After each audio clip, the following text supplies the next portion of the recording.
Okay, so good day everyone. No, public-private partnership are a collaborative arrangement no between government entities and private sector organization designed to finance, no, build and operate projects that serve the public. No, so traditionally, focus on infrastructure such as roads, bridges, and utilities. No? PPPs are evolving into innovative forms that encompass sectors like health, education, digital services, and climate resilience. No? And this modern partnership leverages not only financial resources, but also technological expertise, innovation, and efficiency that the private sector brings. Innovative PPPs are characterized by flexible, outcome-oriented models. Now, rather than merely outsourcing services, our government now co-create solutions with private partners using contracts that incentivize long-term performance and innovation. Let's say, for example, in the education sector, PPPs may include initiative where private companies manage schools or develop e-learning education sectors. PPPs may include initiative where private companies manage school or develop e-learning platforms while the government ensures access and equity. Similarly, in healthcare, partnership can fund telemedicine services or vaccine distribution system, particularly in underserved areas. And to give us more details about the topic, let us all welcome our presenter. Go ahead. Okay, good morning po. Good morning Medyo po. mahina voice mo, sir. Yes, sir. Okay na po ba? Good morning O po. tenga ko lang may problema. Tenga ko lang may problema. Sige, sir. Go ahead. Ako po pala si Norman Neverio, mechanical engineer, presenting innovative public-private partnership. So what is PPPs? PPP, or the public-private partnership, is a cooperative arrangement between a government or a public sector and in the private sector companies to finance, build, and operate projects such as infrastructures, the roads, bridges, hospitals, school, or public services. Uh, Next po, ito po yung objectives of PPP. One, to accelerate infrastructure development. Two, leverage private sector efficiency and innovation. Bridge the public funding gap. Remote Promote risk sharing, enhance service delivery, encourage private sector participation, support national development plan. So yung accelerate infrastructure development,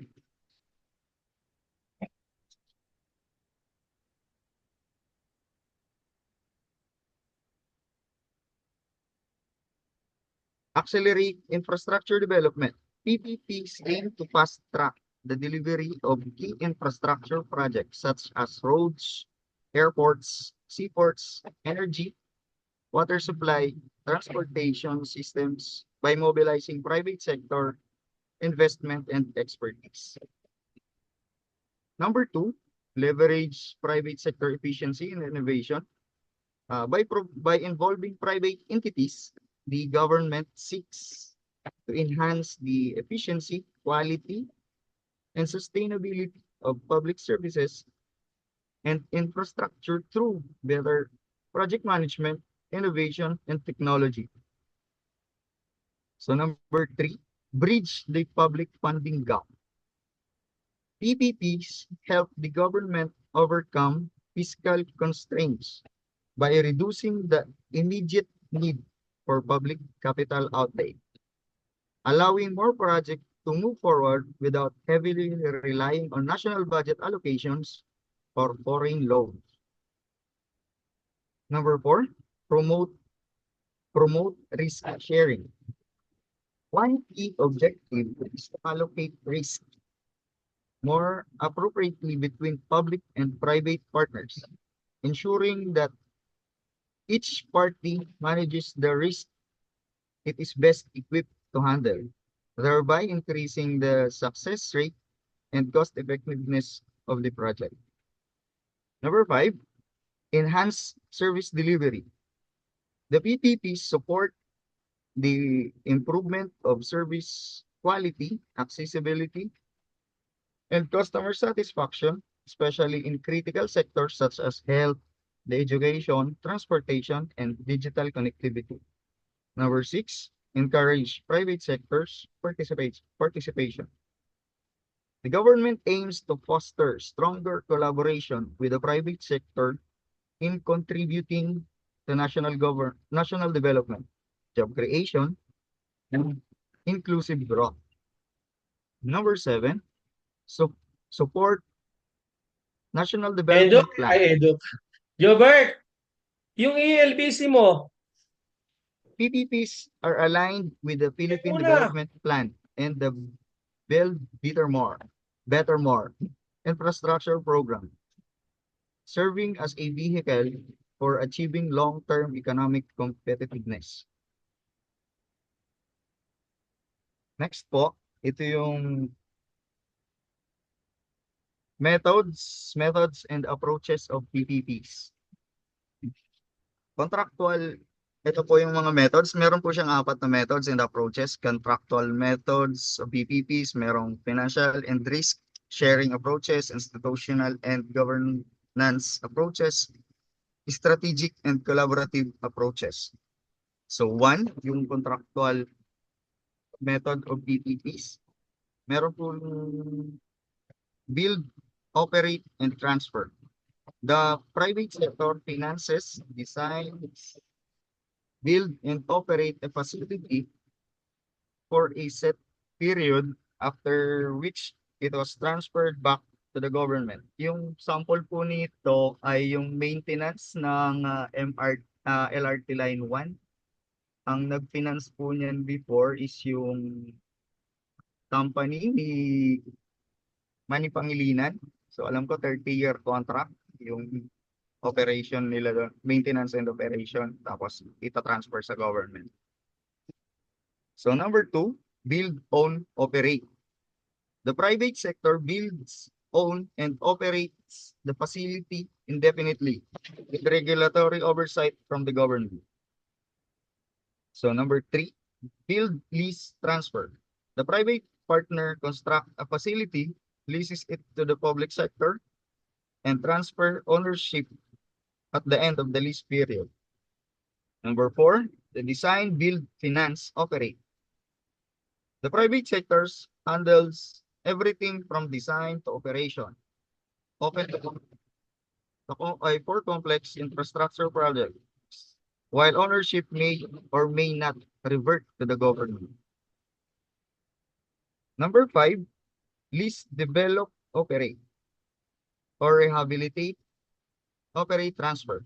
Existing assets are leased to rehabilitate by the private sector, which then operates, maintains for an agreeing period. Ito naman yung sample nito is yung MRT-7, parang ganun. Nire-rehabilitate nila tapos after siguro ilang taon yung contract, 15 years. So balik na uli sa gobyerno yung operations. So next po is yung financial and risk sharing approaches. Visibility gap funding.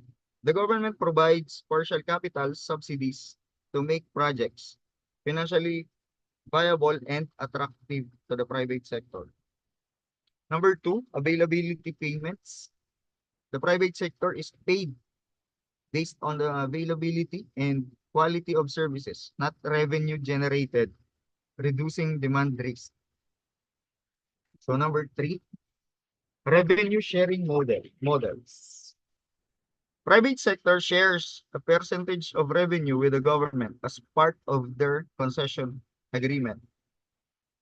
Next po is yung institutional and governance approaches.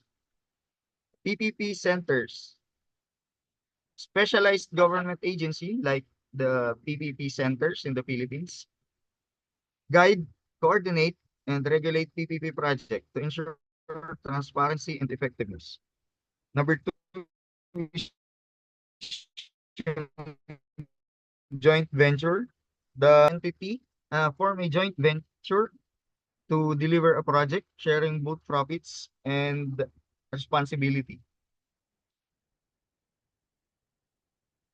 Number three is yung unsolicited proposal. Private firms can initiate project deals subject to government approval and a competitive Swiss challenge or bidding process. Number four po, yung next is yung strategic and collaborative approaches. Stakeholder engagement and community participation. Successful PPPs often involve early and ongoing consultation with affected communities and stakeholders to ensure social acceptability. Technology-driven partnership, particularly in smart cities, transport, and health sectors, PPPs integrate emerging technologies like AI and digital platforms for improved service delivery.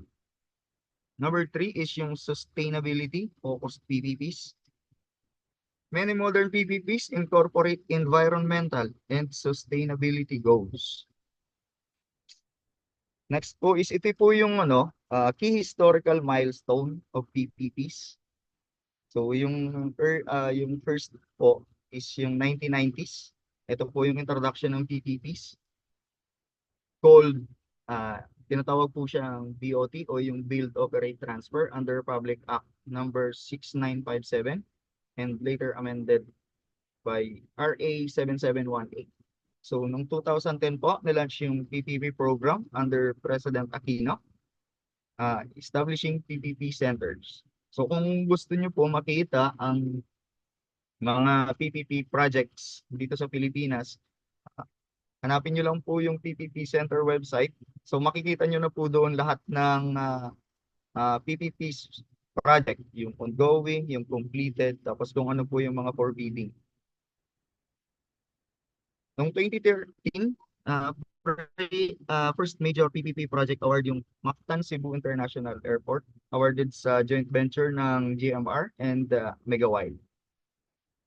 So noong 2015, 2016, rollout of key infrastructure PPPs in education. So dito po yung nag-boom yung PPP under yung last year po ng term ni President Pinoy. Tapos po yung PRRD, dito na po yung dito po nag-start yun. Noong 2020, use PPPs to support pandemic response, digital healthcare facilities. Katulad po ni San Miguel, yung brewing industry niya, parang dinivert ni San Miguel ng time na yun para lang sa mga alcohol production. Parang gano'n yung ginawa ni SMC para makatulong sa Pilipinas. So, itong 2023, enactment of PPP Code of the Philippines or RA 11966, institutionalizing and modernizing PPP practices, streamlining approval processes, and clarifying rules for LGU and unsolicited proposals. So ano po yung mga impact of the PPPs in the Philippines? So one po, meron pong economic impact. Yung number two, merong social and service delivery impact. Number three, yung institutional and governance impact. Sa economic impact, increased infrastructure investment. PPP have mobilized billions of pesos in private capital, reducing the burden on government budgets and allowing for the implementation of large-scale projects such as airports, expressway, and classrooms. Next po is yung job creation and local industry stimulation. Job creation and local industry stimulation, more PPP projects have generated employment during construction and operation phases, while also boosting demand for local material, services, and technology. Sample po nito, sa amin po, sa construction, nung kino-construct po namin yung LRT, nag-hire po kami ng maraming tao sa amin para po sa construction, during construction, nag-hire po kami. Then after po nung construction, yung iba pong tao namin, yung ibang manpower namin is inabsorb po ni LRTA. So parang ah, yung job ng tao namin is nag-continue until today po kasi ah, under LRTA na sila eh. Hindi na siya sa amin. Parang absorb sila. Tapos yung mga materials na sabi dito, ah, boosting demand for local materials.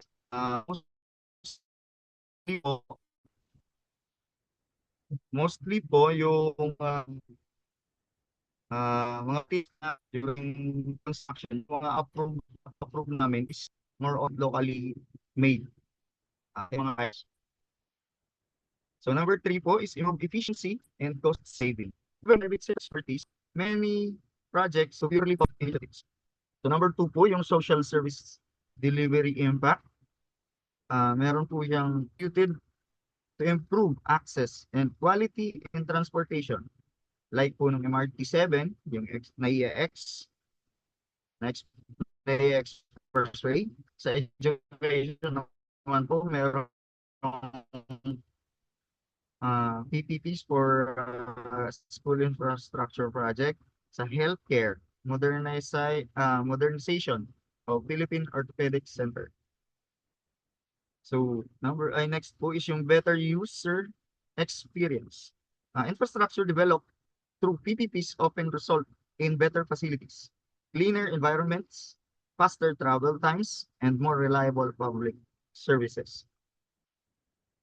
Next po is yung access to innovation. Private partners bring in new technologies and systems like digital toll, airport management software, hospital management system, and enhancing service delivery and transparency. So yung number 3 po is yung institutional and governance impact. Capability building policy, capability building. The PPP framework has helped government agency improve their project planning, risk management, and monitoring capabilities. Policy and regulatory reforms. The passage of PPP Code of the Philippines or yung RA 11966 in 2023 institutionalized best practices and provide more consistent legal framework for PPPs, including provision for local government units. Next po is yung improved public-private dialogue. PPPs have strengthened collaboration between sectors promoting trust, shared responsibility, and partnerships. Then ito naman po yung mga challenges of the PPPs. Number 1 po is your right of way. So land acquisition and resettlement issue remain a major bottleneck, often delaying projects implementation and increasing cost. So ang sa 7, yung sa may part na po na San Jose del Monte. Ang base po dun sa pagkakaalam ko, ang dating price po ng lupa kasi kaya nagkakaroon ng delays is yung pagkabili po ng gobyerno dati ng lote ng right of way is 200 pesos per square meter. So ngayon po tinaasan nila to 2,000 plus yung square meter. So malaki po yung naging cost implication sa contractor. So kaya delays po yung MRT7. Next po is yung regulatory and bureaucratic hurdles. Complex approval processes, overlapping mandates among governments, agencies, and inconsistent policy enforcement can discourage private sectors and prolong project timelines.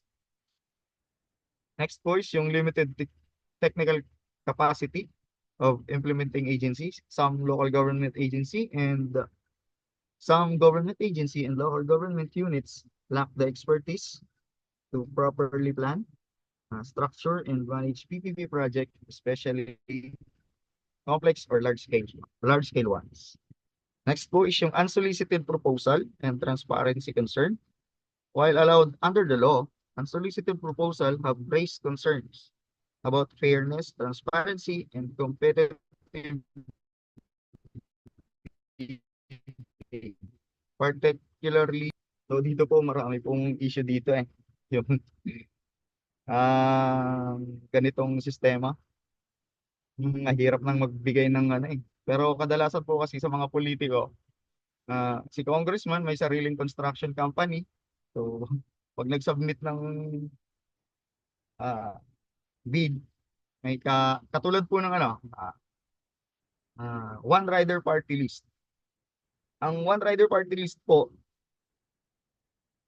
yung representative na si Rodriguez, yung tatay po niya is may-ari ng Alpha Construction sa Bicol.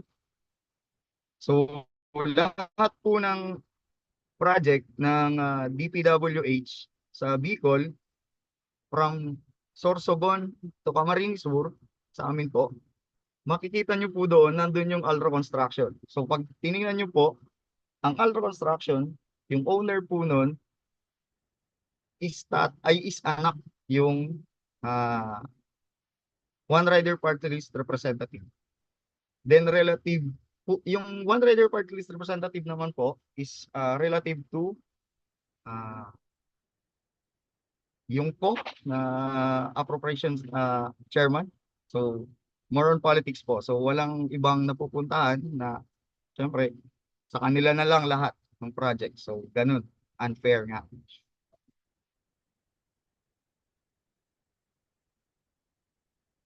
Next po is affordability and public acceptance issues. User pays PPP models such as toll roads, transport systems, sometimes face public resistance due to concerns about affordability and equitable access. Next po is yung financial and risk management constraints. Private investor may be reluctant to engage in high risk sector or long-term project without clear government guarantees, risk-sharing mechanism, or bankable feasibility studies. Next po is yung local government participation barriers. Local government face legal, technical, and financial barriers in initiating PPP's project. Despite increasing decentralization and the push for more local infrastructure development. So katulad po nito, minsan, ito kasi ang sample nito, binibigyan natin ng project yung nasa isang bayan or probinsya, tapos lack naman ng budgets kasi napupunta sa kung saan ayuda. So, walang development. Political and legal uncertainty, changes in political leadership, unclear policy continuity, and the risk of contract renegotiation or cancellation can undermine investors' confidence. So ito, kadalasan to dito sa atin sa Pilipinas. Pag nasimulan ng isang administrasyon, pagdating ng eleksyon, napalitan siya, wala na. Hindi na kinukontinue. Kaya kadalasan makikita natin nakatimangong yung mga project. Sabihin walang budget. Kasi hindi naman talaga nilagyan ng budget. Kasi magkaiba na yung administrasyon. Lalo na kung magkaiba ng partido.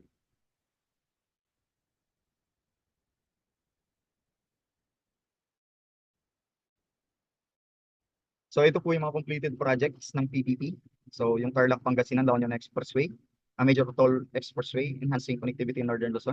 Yung yung private partner po nito is yung BDO Unibank, BBP, tapos yung Land Bank. Sila po yung nag-finance ng TPLEX. Meron din po yung Mactan Cebu International Airport. Yung private partner naman po is yung Mega White Construction. Tapos po yung GMR Infrastructure. Meron din po yung NAIA X, improve access to NAIA Ninoy Aquino International Airport. Yung private partner naman po is yung San Miguel Corp. Tapos si DMCI po yung nag-construct. Next po is yung PITX. So, Mega Wide Construction po. Mega Corporation, yung private partner. So, yung Line 1, Line 1 Cavite Extension ng LRT 1. Si LRMC man po. Alam ko under 2 kay Manny Pangilinan.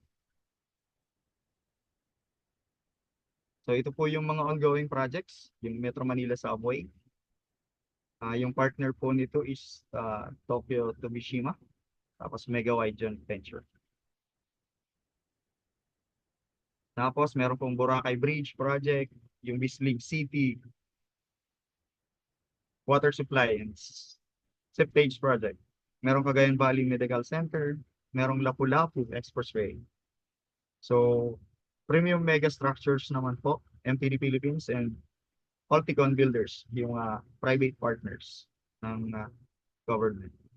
So, merong Vertis North Development. Yung private partner naman po nito is si Ayala. So, kung makikita nyo po, pag nagpunta po kayo sa SM North, likod ng landmark ba yun? Yung sa may Ayala Mall. So, yung likod po na, ito po yun. Laguna Lake Shore Expressway Dike. Ito naman po, partner niya si San Miguel. Ito po yung galing ng Taguig. Alam ko, galing to ng Taguig, papunta ng Rizal, part ng Rizal. Sa gilid po ng Laguna Lake, gagawan po ng expressway. Para po decongest ba yun? Yung SLEX, yung papasok ng SLEX. Tapos meron pong Cavite-Batangas Expressway, or yung CBEX, si San Miguel Corporation naman po. Ito po yung galing ng part ng Silang. So alam ko, malaki-laki na yung nila dyan, nagawa nila. Papuntang Nasugbu, Batangas. Conclusion, public-private partnership are proven to be a powerful mechanism for driving infrastructure development, improving public services, and mobilizing private sector investment in the Philippines. Over the years, the PPPs have contributed significantly to the growth of critical sectors such as transportation, healthcare, education, and energy. They have also spurred job creation, technology transfer, and innovation, thereby enhancing the overall quality of life for Filipinos. The establishment of institutional frameworks such as the PPP Center and the recent enactment of PPP Code of the Philippines have strengthened the governance and operational foundation of this partnership. Salamat po.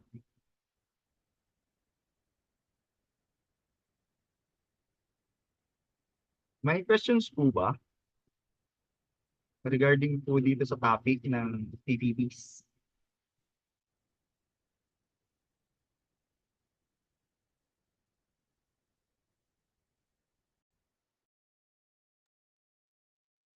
Hello po, andyan pa kayo? Mukhang wala naman silang tanong. Thank you po, sir. Thank you, classmates. Okay, so again, as our presenter mentioned, no, the key advantage of innovative PPPs lies in a risk sharing and value for money delivery. No? Because again, uh, this arrangement distribute financial, operational, and technological risk between parties, no, aligning incentives toward the success of public outcomes. So the private sector's actually efficiency and drive for innovation can improve service delivery, no, reduce project delays, and ensure sustainability. And this is particularly important in emerging economies, no, where public funds are limited and citizen demands for quality services are increasing, no? In our country kasi,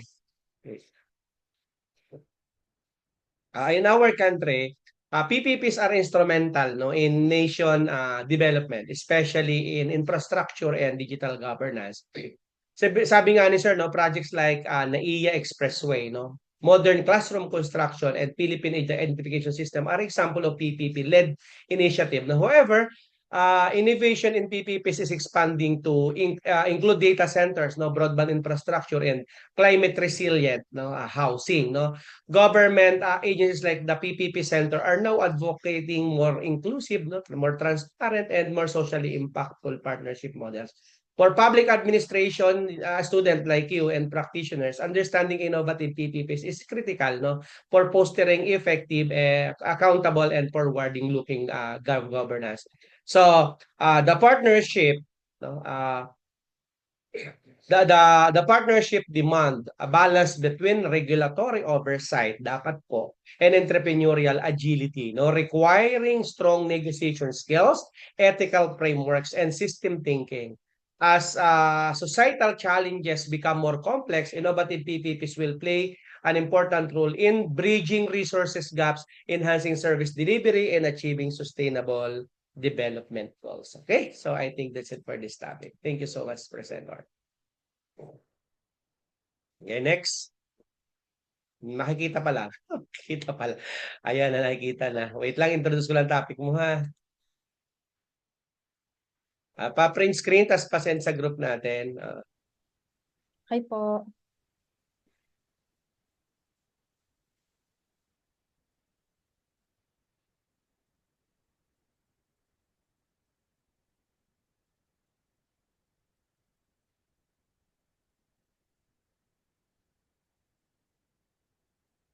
Sadali lang ha, introduce ko lang topic mo ha.